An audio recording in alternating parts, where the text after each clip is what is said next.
Fenway Park games do not disappoint, don't they? Insane stuff tonight, this afternoon at Fenway Park. The Blue Jays somehow find a way to hang on for literal dear life and win this game 5-4 over the Red Sox. And I'm sweating. I've been had sweaty palms for the final 4 innings of this game.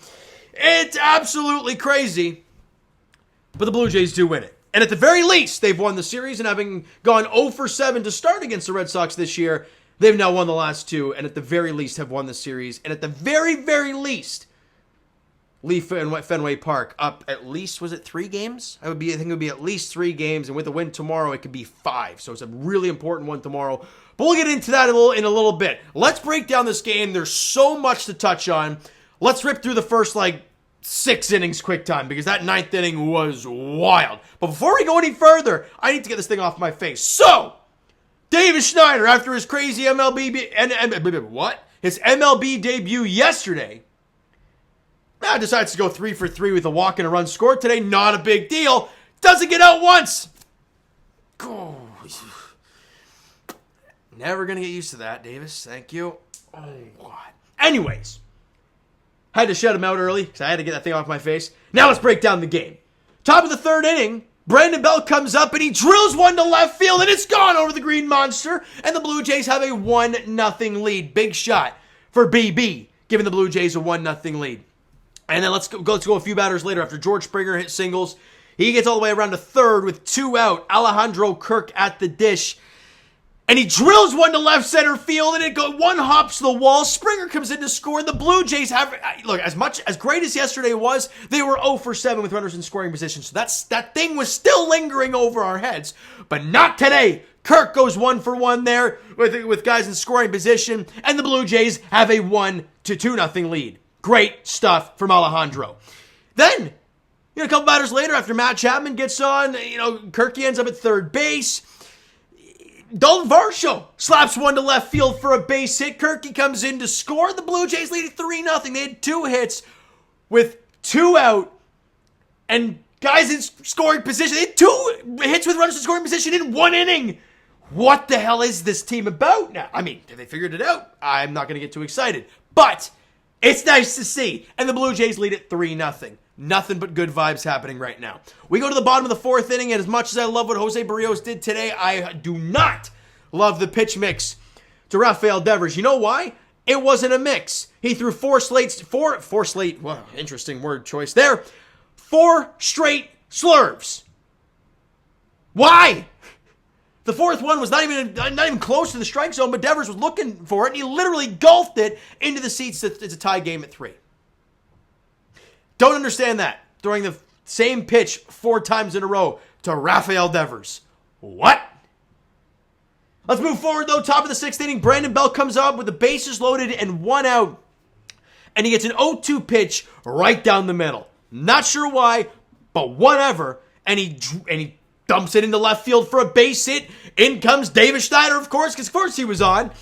And the Blue Jays now lead it 4-3. They get the advantage back. Great stuff there from Brandon Belt, but they have chances to score. Vladdy grounds into a double play to end the inning. They don't get any more out of it. We go to the top of the 9th inning, and there's where things get nuts. You have guys at 2nd and 3rd, okay? Dalton Varsho's coming up to the plate. They pinch hit for him. They bring in Espinal. So they go for the more contact guy, with Espinal being a righty as well with the lefty on the hill. Makes sense, I guess. However, you're losing the defense of Varsho, so there's that. However, they now then walk Espinal, okay? So now the bases are loaded for Kevin Kiermaier. And he's been great this year against lefties. He dumps one into left field for a base hit, and the Blue Jays add on to their lead. It's 5-3, and there's still only 1 out. You can add on some more. Paul DeYoung comes up to the plate for the Blue Jays, and he's great against lefties, so we're hoping for something out of here. Maybe a legacy moment for him as a Blue Jay so far. And I love the approach, and I love the at-bat, and I love what he did. A slap ball to left field, to right field, knows his job, get the ball into the outfield. He does. Problem, it's Kirk at 3rd base. Kirk gets about, a quarter of the way down the line, stops, turns around, and goes back. The problem is, though, Espinal at 2nd does not do the same. He thinks Kirk's gone, so he takes off for 3rd, and he gets hung out to dry in between 2nd and 3rd. That pees me off for 2 reasons. One, you got to know who's running at third base. There's no guarantee he is running. You got to keep your head up and look. Also, that takes the bat out of Whit Merrifield's hands now. Sure, he was 0-for in the game today, but it doesn't matter. You're one of your better batting average guys on your team. Could come up with the bases loaded and 2 out and a chance to break this game wide open. But he doesn't get that chance because Espinal runs into that out. And what does Espinal do good? I'm trying to figure it out, guys. He's not a quick base runner. Clearly, I don't want to say he's a bad base runner. It was a horrific mistake today. He can't hit very well. He's not speedy. Defensively, sure, he's got a nice glove, but is it spectacular? I don't know. This is what we were talking about. We wanted David Schneider called up because you have guys like Espinal and Biggio. We're sitting here like, they're not great, but they're there. So that frustrated me. Bottom of the ninth. Tim Mayza goes back out there after doing a terrific job in the 8th, right? Gets Duran to ground out. Gives him a single to Yoshida. And with Justin Turner coming up, and when I said earlier I had clammy hands, man, did I have clammy hands with that at-bat. Holy smokes. Because the righty Justin Turner, who is a clutch guy, and he's burned the Blue Jays this year, and you got the lefty Mays on the hill, who loves to just face lefties, but you got a righty at the dish, and he grounds into a double play. Great job for Mays to induce that. He sets them down in order. Great stuff. Faces the minimum. And then he faces Devers in the bottom half of the 9th inning and gets him to ground out to start the inning. And you're like, beautiful, beautiful stuff for Tim Mays and the Toronto Blue Jays, right? They now bring in Eric Swanson, as we all expected to happen. And I don't understand an 0-2 pitch to Duvall. You're going to throw him a fastball. I don't get it. He just looked nasty on a splitter. Throw him another one. 2 in a row is fine. 4, not so much. And Duvall rips one to short. Great play by DeYoung, but the problem is, throws not in time, and it's an infield single for Adam Duvall. Then they bring in Reese flippin' McGuire, who I forgot was on the team. And as a Toronto sports fan, you're used to guys coming back and haunting you. Absolutely haunting you. And he hits a single, and we're like, okay. Runs in the corners now with 1 out. And Luis Arias hits a single to left field on the splitter, and clearly they were sitting all over the splitter. And I was getting Dodger vibes. I was getting that type of game where Swanson blew that big lead against the Dodgers when I was there in LA. I was getting those vibes here. And runners at first and second, Reese McGuire is a tying run in scoring position with only 1 out. Connor Wong at the dish. And he hits a fly ball to center field. And I honestly, right off the bat, with the crowd going nuts and the reaction from Connor Wong, I think most of us thought it was out of the ball. I thought it was out of the ballpark because it's Fenway Park and I'm used to heartbreak. Reese McGuire thought it was a home run. Gave him one of these as it goes off the bat. Third base coach has given him one of these. But this is what really happened. High fly to left center. Kiermaier back, and he's got it! And the throw's going to come into second to double off McGuire, and the game is over. McGuire was halfway around third on his way home. Kiermaier caught it, and the Blue Jays hang on to win it. Reese McGuire thinking it's a 3-run shot, and it's a walk-off bomb for Connor Wong. Instead, he gets doubled off at second base, as you witnessed, and the ball game is over. Wow. And it's the former Blue Jay screwing up. Wow.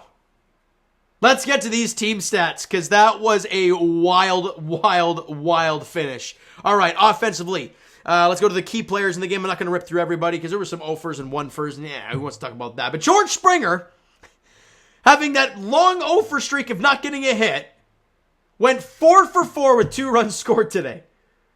Baseball, ladies and gentlemen. It's crazy. Brandon Bell, 2 for 4 with a run scored, 2 RBIs on his home run. And Davis Schneider, 3 for 3 with a run scored and a walk. On base all 4 times he came to the dish. Really, really good day in the office for Davis Schneider. And you're damn right, you better be seeing him tomorrow. I swear, you better see him tomorrow in the finale of this series against the Bo Sox at Fenway. 14 hits total for the Blue Jays. That thing's all wonky. What up with my stat line here? I think it's 14 hits, 5 Ks, or is that 5 walks? Nope, 5 Ks, 5 walks as well. And that's the stat line for the Blue Jays today. Pitching-wise, we didn't talk about it all yet, so let's briefly touch on it. Jose Barrios got the start, and other than that really weird pitch mix that he had going on with Rafael Devers, I thought he pitched very well. 5 2/3, 6 hits allowed, 3 runs, all were earned on the one swing of the bat, 6 Ks, and didn't walk anybody. I thought he was great. I thought Barrios was really, really good today. Sure, the 3 runs in over 5 2/3 maybe doesn't look as sexy as it would have otherwise, but I thought he pitched very well. His slider, his slurve was great. The fastball velocity was nice. I liked what we saw from Jose Barrios today. And no one's going to talk about it, but Genesis Cabrera coming on in that situation, facing Rob Refsnyder, because what that did, and John Schneider, man, the cojones on John Schneider there, because that lifted Tristan Casas out of the game. It's a big time, but look at the splits. For Rob Refsnyder, it's like a 500 OPS against righties and like a 900 OPS against lefties, and you're bringing in the lefty, and it's like, okay, this could go really bad, or it could be incredible. And Genesis Cabrera, he's up to the task. Strikes out Refsnyder, and that with, obviously, they had guys at, second and third, I believe, at that point, and 2 out. And we were only up by 1 at the time. Big strikeout for Cabrera. And that obviously, now Tristan Casas is now gone from the game. That's a big lefty bat that is now gone, and it paid dividends later on. So really crazy stuff there for the Blue Jays. Jimmy Garcia, phenomenal. He went an inning, had a strikeout, and I got a crazy stat for you. Shout out to the Blue Jays Twitter page for posting the numbers. Jimmy Garcia, over his last, where is it here? Where can I find it? Let me try and find that exact tweet. Jimmy Garcia, over his last 26 appearances, has an ERA of 1.93. Yeah, he's been outstanding over the last 2 months. His ERA is now down to 4.21 on the year. He's really brought that thing down. And Tim Meza, you can't say enough. An inning and a third, 1 hit, nothing else. And then that hit was eliminated on a double play. Really great stuff from Tim Meza and Eric Swanson. 2/3 of an inning, thank God. 3 hits, 1 run. It was an earned run. Wasn't great. And I think we've all come to the point now as Jays fans where if it's a save situation, give me Jordan Hicks, okay? Swanson's great in the 8th, and he's great against matching up guys in the 7th and 8th inning. But I've now seen him twice in the 9th inning in the last week where I'm crapping myself. So let's not go through that again, shall we? You win the game, that's the most important part. You move on, all right? Now, I think hopefully some Oriole fans on here right now. They're up 2-0 against the Mets right now. The Mets are awful, though. Good Lord, they're bad. And obviously traded everybody away. So tomorrow is the finale of the series. Chris Bassitt, the Bassitt Hound, gets the ball for the Blue Jays in the finale there tomorrow afternoon, 1:35 first pitch at Fenway Park. It looks like it's going to be another bullpen day for the Red Sox, so we'll see how that one goes tomorrow. But for the Blue Jays, this is how big this game is tomorrow. And to wrap it up with this. The Jays have an opportunity to go up 5 games on the Red Sox, right? You win tomorrow, you are 5 games up on the Sox. You lose tomorrow, right? They're only 3 back. That's a 2-game swing if you can win tomorrow.